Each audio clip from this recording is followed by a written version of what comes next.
not getting no job. If you go get a job, they're going to take my Section 8. Then you won't be able to get no Section 8. You're not going to get no job. They're going to count your income against my Section 8 and my link card. You're not working. No.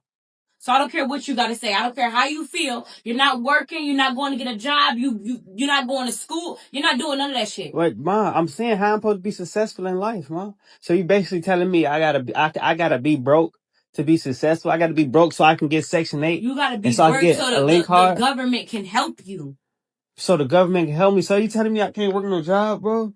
Like that's like all my friends got jobs and live in nice houses. So you telling me I got to go through the same thing you went through? If you go do any of that, they're going to take my Section 8. How? And I'm Won't they trying to be tell like, you won't that they you be? can go get yours at ease. You can go get a They will nice. no. They will look at that and be like, he's doing something and give me a bigger house, Ma.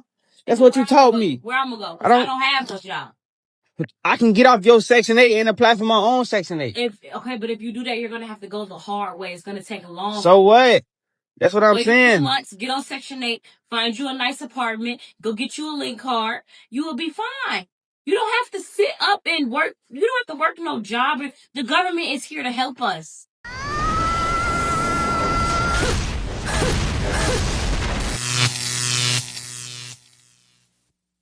Welcome to The Wall. Today, we're going to see the end of the freeloading. Trump has signed a new law cracking down on the abuse of Section 8, and now 5 million system leeches will have to do the unthinkable, go out and earn their meals like the rest of us. Get ready to hear the wails of those who lived for years off the backs of others, because the government teat has run dry. The state is no longer their sugar daddy. Help us reach 170,000 subscribers before the end of the year.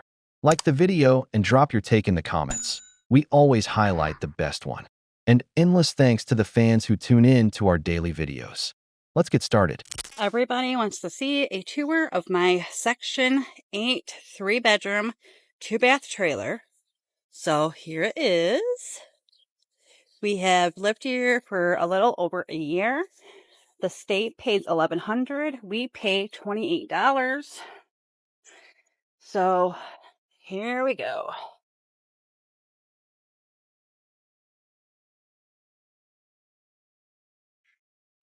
This is the living room when you first walk in.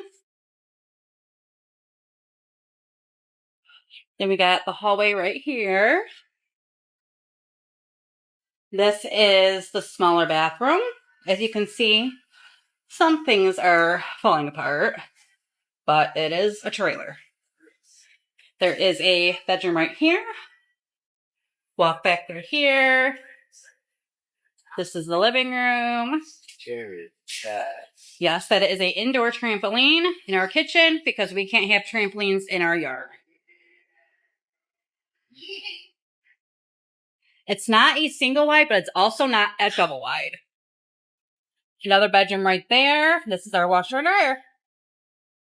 And that is a Section 8, 3-bedroom, 2-bath trailer. I am so freaking pissed off right now. My landlord just came and knocked on my door and told me that we are 6 months behind on lot rent. Lot rent. We live in a trailer park, okay? I am on Section 8. Section 8. Section 8. When I signed up for Section 8, they told me, it's right there in the paperwork, that I only have to pay $100. So I tell that to my landlord, and she says, well, Section 8 doesn't pay for lot rent. Lot rent is almost $400 a month. So right now, I'm 6 months behind. I have to come up with $2,400. I am so flipping upset right now. So I'm getting in my car and I'm driving to the DHS office and I am demanding that they pay this $2,400. Where do they expect me to come up with $2,400? That's why I'm on Section 8. Here in the past, we've already covered food stamp programs, but another one of the most disastrous initiatives ever implemented in this country is Section 8, where people who clearly don't deserve it get help paying their rent. Just watching the intro video is enough to make your blood boil at the freeloaders this system keeps creating. The worst part is that these are the same people who reproduce the most, just to keep living off the government instead of getting a job. Just look at the kind of house someone can get without working, while those who actually pay taxes through their hard work, or the veterans who fought for this country, are living in the worst conditions. Then they tell me it's fair because it's to help people. How is that possible when those who get into the program never leave it? I don't believe in social programs because they only burden hardworking taxpayers with more taxes to give privileges to people who don't make an effort. Yeah, well, what are you going to do?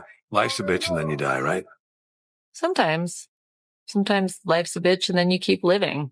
Trump seeks to cut $26 billion by ending Section 8, replacing it with state-run housing and programs. So instead of having Section 8 vouchers, they're replacing them with block grants to the state because the White House described the current system as dysfunctional and said the state should be allowed to design their own rental assistance programs based on their unique needs and preferences. Now, this is where it got real interesting for me. It said the plan will also cap rental aid for able-bodied adults at 2 years, reallocating any remaining funds towards elderly and disabled recipients. And right here it says housing advocates say the proposed cuts could cause a dramatic increase in homelessness.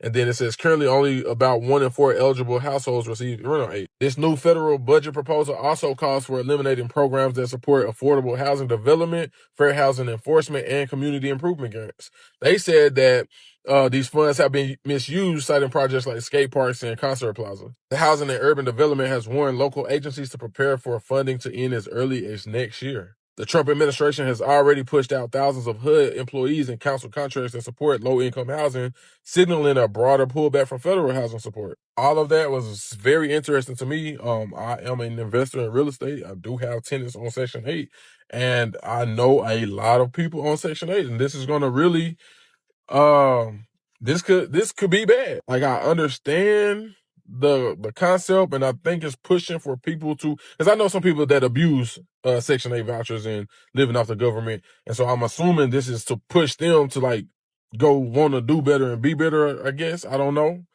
but I don't know. This could be, it'll be interesting to see when if it actually goes into place and when it actually goes into place. I know they can't do nothing about it this year because it's already been passed for this year, but just the idea of it, possibly going away, but especially because it's been so long. I do agree with the part where it says the able-bodied, or I don't want to say agree, I understand with the able-bodied parts only being able to use it for 2 years and then the rest being allocated to the elderly. That I can definitely understand. But what are y'all thoughts on this? This country supports 42 million people with food stamps and another 5 million through Section 8. All of that comes from your taxes. We're talking about nearly $25 billion just for Section 8. Do you know how many things could be built in this country with that money? Things that would actually benefit the entire population? I'm a firm believer in hard work, in everyone living by their own means. If you're not elderly, a veteran, or suffering from an illness that keeps you from working, why should we have to support you for your bad decisions? That's why I support this measure. 2 years in the program, and then you're out so someone else in real need can get a chance.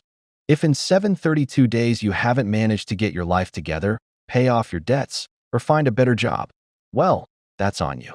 This is a wake-up call. Either you get your life in order, or you stay stuck in misery. Wait until you see the inside of the house. So this house was bought by an investor about 3 years ago. Summer of 2019, a lady moved in with 8 children. I really have to say that. Children were absolutely wonderful. She, I think, has a lot of mental health issues. It just kind of went down the hill from there. Well, they are in the eviction process right now. Everything has to be out on the street for 24 hours. After that, you can go ahead and get it cleaned up. Every Christmas, there would be a truck, a donation truck that would stop here. TVs, Legos, bikes. So she would just take all these donations and just shove them in the garage. She was constantly drinking.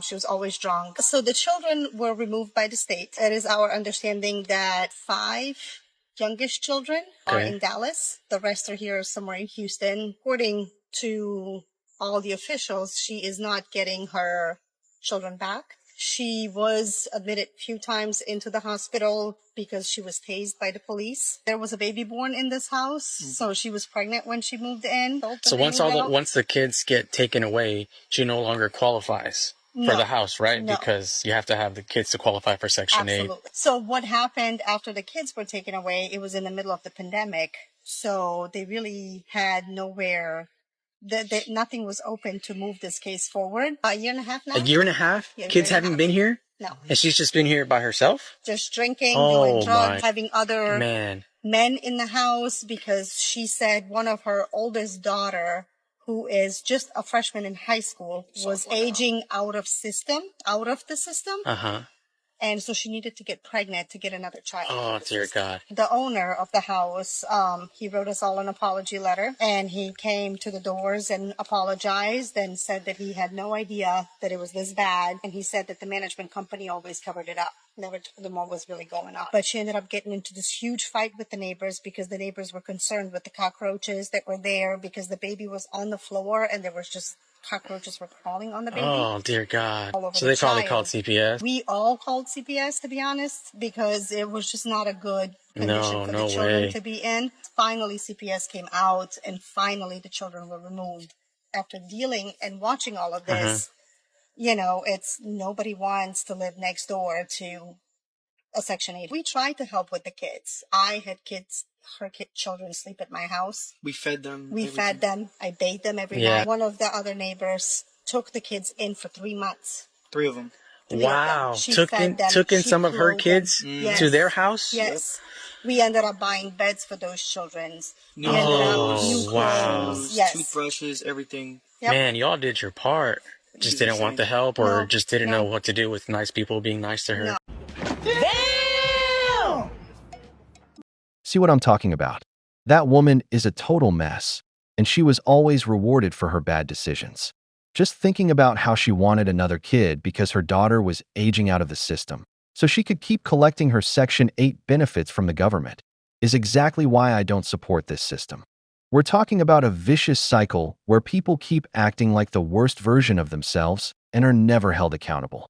It's true, no one wants to live next to someone on Section 8. If the government is paying for your house, at least keep it clean, take care of it, study, learn something, do something to break that cycle of poverty. Because in China, a country of 1.4 billion people, they don't hand out social programs like this. Need forces you to work. Need forces you to try harder. No one wants to change as long as they're comfortable. The best period this country ever had was when the government was small. People had to work because there was no help. The state only made sure you were safe and inflation stayed low, but you, through your own sweat, had to make a living. That's the kind of woman who, if she'd been left on her own from the start, I bet first wouldn't have had so many kids, and second, would have gotten a job. Trump says Section 8 is only for the disabled and the veterans. I know y'all mad. Y'all steady in my comments. Oh, so what about the single mothers? What about you? If you wasn't laying down with Tom, Dick, and Harry, you wouldn't have no worries. You would have a good man at home, taking care of the bills, and you as he should. But instead, you want to be in the street, in the club, bouncing and throwing it all in a circle and meeting whoever just to come lay between your legs, give you a baby, then he gone. And then you expect for government to give a damn about you? You need to do something different with your life and stop worrying about if the government is going to assist you with certain things that you feel as though you need to survive in life. He don't owe you nothing. Stop reporting them. Stop. I seen a lady in my comments today talking about, we working to get you blocked off of TikTok right now. You always got something to say about us on Section 8. Well, do something different with your life, lady. If it bothers you that much and you sick of people talking about you like a dog, then do something about it. That's all I got to tell you. Clock that. If you don't want to be called lazy, then don't be lazy. In life, you've got to be accountable. If you screw up, you get yourself out of that mess. Simple as that. Do you know how many people today are working 2 jobs just to pay rent and maybe eat twice a day? Just look at the people living in those programs. They're the same ones no one wants to rent to legally because their credit is wrecked. Even when the government pays their rent, they don't have the decency to take care of the place they're given. Of course, people get mad about it. Those are our tax dollars. If there weren't so many handouts, people would bust their backs working at whatever they could. We wouldn't need so many immigrants doing the jobs nobody else wants to do. Because when someone has to put food on the table, they'll work at anything to survive, or they'll end up in jail, one of the two. This is the city I live in. This is disgusting. Anyone who thinks this is permissible should not be in anybody's leadership. This is a baby's picture. Okay, so it's on the CNN News. So the month of November, they told all the southern states to hold back Section 8 and their EBT benefits. Okay, so that means that no Thanksgiving and no Christmas. Okay, so therefore, you know what? Whoop-de-doo. Okay, whoop-de-doo. Because let me tell you something, American people. It was only supposed to have been a temporary thing. Okay, I'm hearing people all up on this internet here talking about what they're going to do. They was getting $4,200 a month. Oh, what they was going to do. They was getting $1,200 a month in food stamps. But they all on iPhones. You're on iPhones. You're on Android. That's a luxury. Okay. To the government, that's a luxury. Okay. To the government, you're not supposed to have cable. Okay. To the government, there's a lot of things that was not prioritized right on Section 8, because Section 8, was supposed to be on it for 20 years, okay? To get food stamps, was supposed to get food stamp for 17 years. I hear one lady said that she had one child starting on it, but she got 6. How did you do that? Okay, I can understand maybe 1 or 2, the second one slipped out, but you had another 4 more. So my thing is, you don't get no sympathy for people like that, because my thing is, then I hear a lady that was in a wheelchair and she's sympathetic, but then she got 8 children. How you do that? How you lay down in the bedroom and you get 8 children and you're in a wheelchair? I don't understand. So my thing is, it was only supposed to be temporary. Okay. So what you got to do, okay, because back in the days, we didn't have no Hot Pockets. Back in the days, we didn't have all this extra foolishness, juices up on the refrigerator, all kinds of cereals. Okay, you got to go back to the basics. You got to go back to oatmeal and you got to go back to cornflakes. Okay, rice and chicken never gets old. Okay, you're going to have to go back to cinnamon sugar on buttered toast. You got to go back to the basics. You got to go back to evaporated milk and sugar. That's your milk right there, honey, and put some little sweetener in it. And that's what you got to go back to. You got to go back to the basics. Grilled cheese and tomato soup. That never gets old, okay? You got to go back to Spam sandwiches. You got to go back to liverwurst, and you got to go back to those type of meats and stuff by the bulk, okay? Sardines and cans never get old, and crackers. You've got to go back to the basics, okay? So this is why you're not getting a lot of sympathy from American people, because we've been trying to get it out in the mud. Some of us only have $300 to $500 to last us to the next payday. And we got to divide that into 14 days and we got to make it do what it do. Okay. So that's why you're not getting a lot of sympathy from people who have to work, because we're paying for that. We're paying into that for you guys to live a life of luxury. I've seen people see my nails. I do my nails myself because I cut that out because I'm trying to do some other things. I'm trying to work within myself and saying, Tina, what can you cut out to go ahead and save your pennies in the bank? Because I'm a saving woman. You understand me? So my thing is, this is why you're not being a lot of sympathy from the working class, is because we've got to get it out of the mud ourselves. The government ain't helping us. We're feeding into the system so you can have a better life. That's why. Okay. All right. God bless. Man, so much truth came out of that woman's mouth. Someone get her a beer. They can't have sympathy for the working class because they don't work. It's not in their lazy DNA. I mean, for $1,200? That's more than what a lot of people watching this make. $42 million on food stamps, $5 million on Section 8. You're basically supporting more people than the entire population of Texas.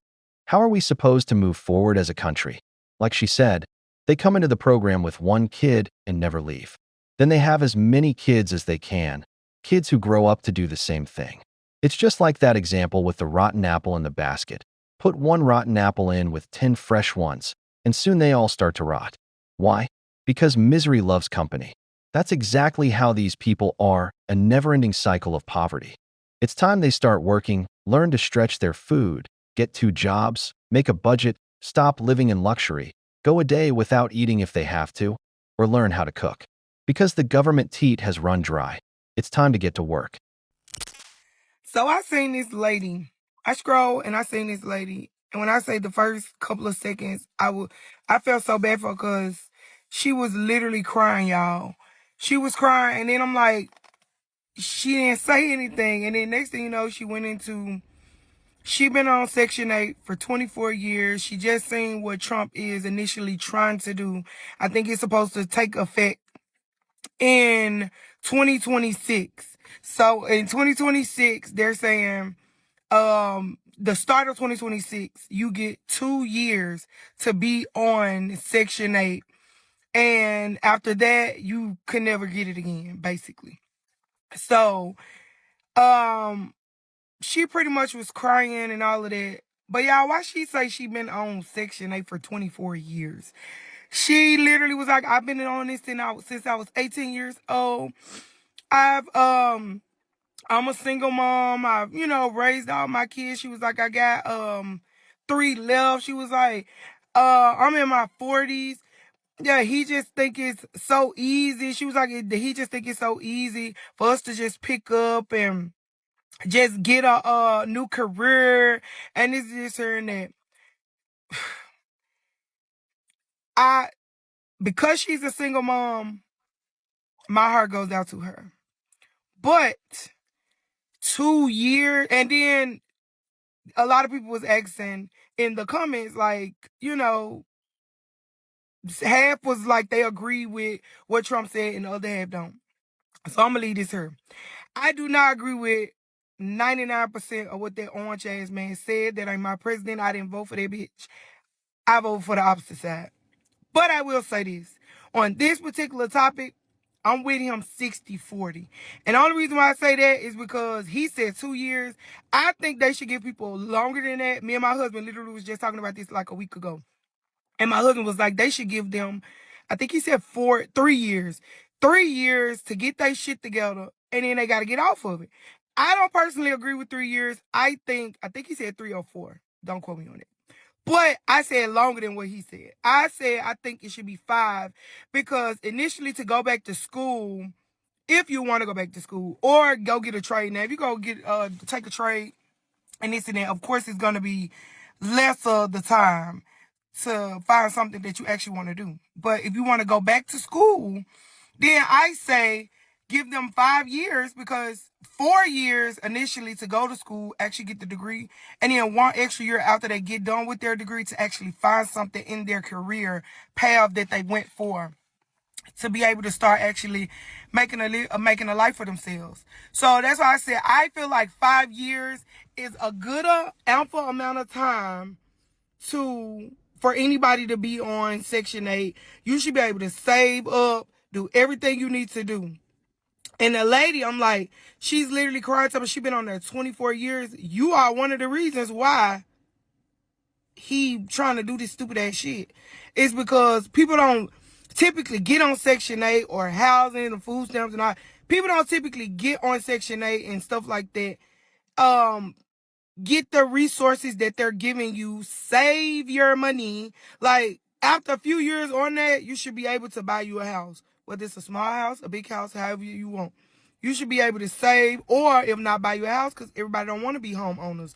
You should be able to at least save your money, branch out on your own, have savings if something goes wrong or whatever, get a job, and financially take care of you and your kids.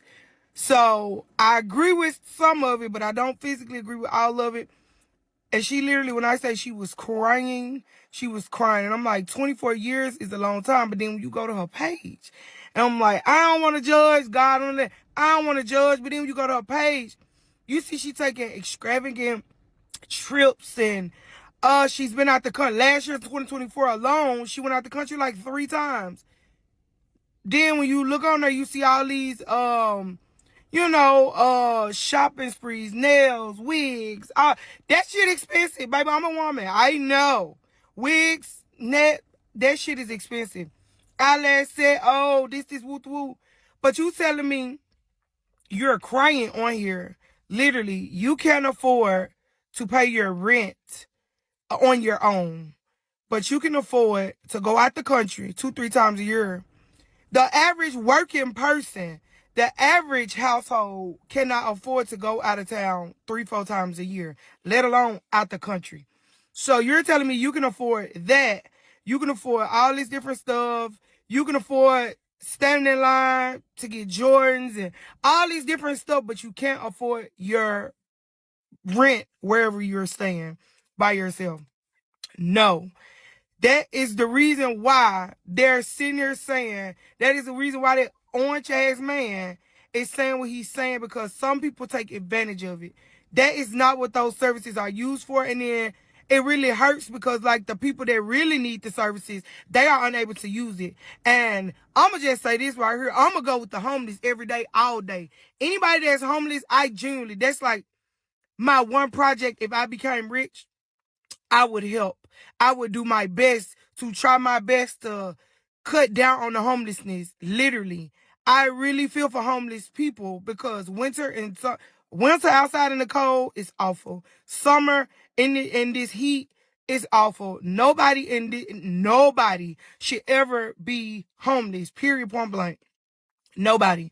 So I feel like those are the people that need those resources. All these homeless people sleeping on sidewalks and stuff like that. Those are the ones that need that stuff. You motherfuckers with the jobs and taking your money to do what you want to do with it, travel, and eat steak, lobster, all this shit. Like, you going out to dinner 5 times a week, buying out food 5 times. Like, those people traveling overseas, spending your money just frivolously and not really thinking about the future and this stuff. Everything, this world is not staying the same. Everything is not staying the same. Everything is fucking changing. And yeah, no. I would take homeless people any day. And those people are the ones that really need those services, not the people that's been on it for 15, 20, 25 years. No, if you haven't got off Section 8 after 5, I'm going to say at least 5 to 6 years, and you haven't did anything, that means you're content with being where you are in life. You're content with letting somebody else pay your bills for you. You're content. And don't get me wrong. If you get, the government been fucking over on us. If you can fuck over them a little bit, then go ahead. But it shouldn't be okay to do it. We to my long lifetime. Like, you could tell the way she was saying it, that you intended on doing this for the rest of your life. Like, you say you've been on there 24 years. You intended to do this for the rest of your life. That is insane to me. Period, point blank. So the fact that this right here, maybe this will get a lot of people, and I don't agree with that orange ass man, but this one specific thing, maybe that will get a lot of motherfuckers off their ass to actually go to work and be able to figure out what job, what career I want to do. What do I want to work with a company and stick with it and move up in the company. Maybe that'll actually help that. I don't know, but we'll see. 24 years old, and she thought about everything except getting a job. She went into the program with 1 kid, probably has 6 by now, and now she wants pity because she finally has to work after living off the government teat for 24 years? Give me a break. I'm sure she's overweight and her hands are soft, because people who don't work don't get worn out. 24 years eating well, not paying rent, just having kids. Honestly, I don't feel an ounce of sympathy for her. And if you do, just go to a neighborhood full of government housing or Section 8 homes. Look at the cars parked outside. Those people are living 100 times better than you. They've got savings, nice cars, while you're probably this week figuring out how to stretch the little bit of meat you could afford. Everyone needs to work. Here, money should be earned through the sweat of your brow. No more giving out money just for existing or for your bad life choices. Accountability for everyone. Enough of these parasites living off the system. Women. We've reached the end of the video, but before we go, here are some questions for you. Do you know anyone living off Section 8? How do they live? What do you think about Trump's new law against Section 8? If you enjoyed the video, make sure to give it a thumbs up, subscribe to the channel, and hit the notification bell. Your support means the world to us and keeps us motivated to create more content. Stay tuned for the next exciting video from the wall.